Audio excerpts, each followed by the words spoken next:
Budget सॼी दुनिया में हींअर जेको आहे जंग जी सूरत हाल हुई, जीअं 2-4 महीननि खां हली आहे, तो उहा जंग त पाकिस्तान में त कोन लॻी आहे, पर उहा जंग ईरान ऐं अमेरिका जे विच में, इसराइल जे विच में हुई।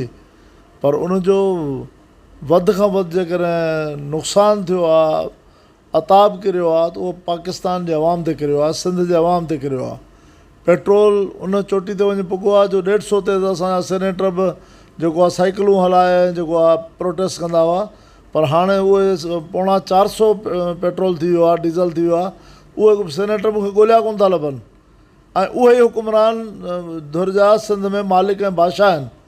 उहे सिंध में जेका बजट ॾियनि पिया, उहे चवनि था जंहिं माण्हू जी 8,000 रुपया पघार आहे, उहो माण्हू अयाशी करे ऐं ख़ुशनसीबु आहे। उहो 200-300% जेको पंहिंजूं पघारूं वधायूं आहिनि। मूंखे ॿुधायो कंहिं मज़दूर माण्हू जेको पोरहत माण्हू आहे, 16 ग्रेड ताईं जो मुलाज़िम आहे, नंढो मुलाज़िम आहे, उनजी पघार तव्हां 7% वधाईंदो, तव्हां जूं पघारूं 300% वधाईंदो, त कहिड़ो मुल्क हली सघंदो? कहिड़ो माण्हू तव्हांखे दुआऊं ॾींदो?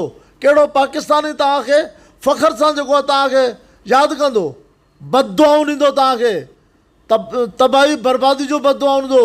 जिथे बुख काटींदो तव्हांखे बददुआ ॾींदो, जिथे हू सिहत जो हालतूं में परेशान हूंदो, उहो बददुआऊं तव्हांखे ॾींदो। माण्हू रोडनि रस्तनि ते मरनि पिया, ख़ुदकशियूं पिया कनि। इन खां वधीक ॿियो छा आहे? हीअ बजट जा नतीजा आहिनि। तव्हां बजट अवाम दोस्त ठाहियो या बजट अवाम दुश्मन ठाहियो। हीअ बजट अवाम दुश्मन बि आहे, पाकिस्तान दुश्मन बि आहे, सिंध दुश्मन बि आहे, जीवत जी दुश्मन बि आहे। यार बजट जो तव्हां हाल ॾिसो पिया, मार्केट में तव्हां वेठा ॾिसो पिया, सुनसानी मार्केट में लॻी पई आहे, कहिड़ी कोन्हे। अवाम दुश्मन बजट थी आहे, ॿियो छा थियो आहे? हाणे जेतिरी बि रोज़ी आहे हुन ते शुकुरु करिणो आहे, इहा ॻाल्हि वञी रही आहे, ॿियो त कुझु कोन्हे। अलाह पंहिंजो रहम करे, करम करे, ॿियो छा थींदो? ग़रीब जो अलाह ई आहे, ग़रीब जो केरु कोन्हे।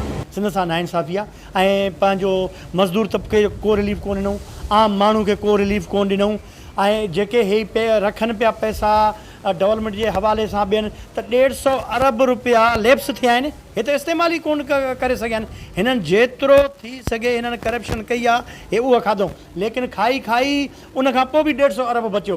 तव्हां कराची जो हाल तव्हां ॾिसो, पूरे सिंध जो तव्हां हाल ॾिसो, रोड रस्ता सभु तबाह लॻा पिया आहिनि। हीअ बजट रखनि था, लेकिन उहो इस्तेमालु कोन थो थिए, उहो करप्शन जे वर चढ़ी थो वञे। ऐं अवाम दोस्त हीअ बजट न आहे, को रिलीफ अवाम खे कोन्हे। हेॾो महांगाई जे टाइम में ऐं बजट पंहिंजो अवाम दुश्मन, ऐं उन्हनि जे करे तव्हां ॾिसो त इहो सिंध सिविल में केतिरो पंहिंजो हंगामो अपोज़िशन जो थियो। ऐं उन खां पोइ रोड रस्ता सभु हिननि बंदि करे पंहिंजो हिकिड़ो सम्झो कर्फ्यू वारो माहौल पैदा करे हिननि बजट पेश कई आहे। बजट ईअं कोन थो, अगरि अवाम दोस्त बजट हुजे न, त रस्ता खुलियल हुजे न, रोड खुलियल हुजे न, ऐं अवाम बि ॿुधे हा। ऐं जंहिंखे मुलाज़िमीन खे कंहिंखे बि अचिणो हो सिंध असेंबली में, त उहो सम्झनि त भई पंहिंजो मुलाज़िम जेके आहिनि सरकारी मुलाज़िम, उन्हनि जे लाइ बि सुठो। जहिड़ा हालात आहिनि हिन वक़्तु, असां जंगी हालात में आहियूं ऐं सॼी दुनिया जी हालत तमामु तबाह लॻी पई आहे तव्हांजे साम्हूं।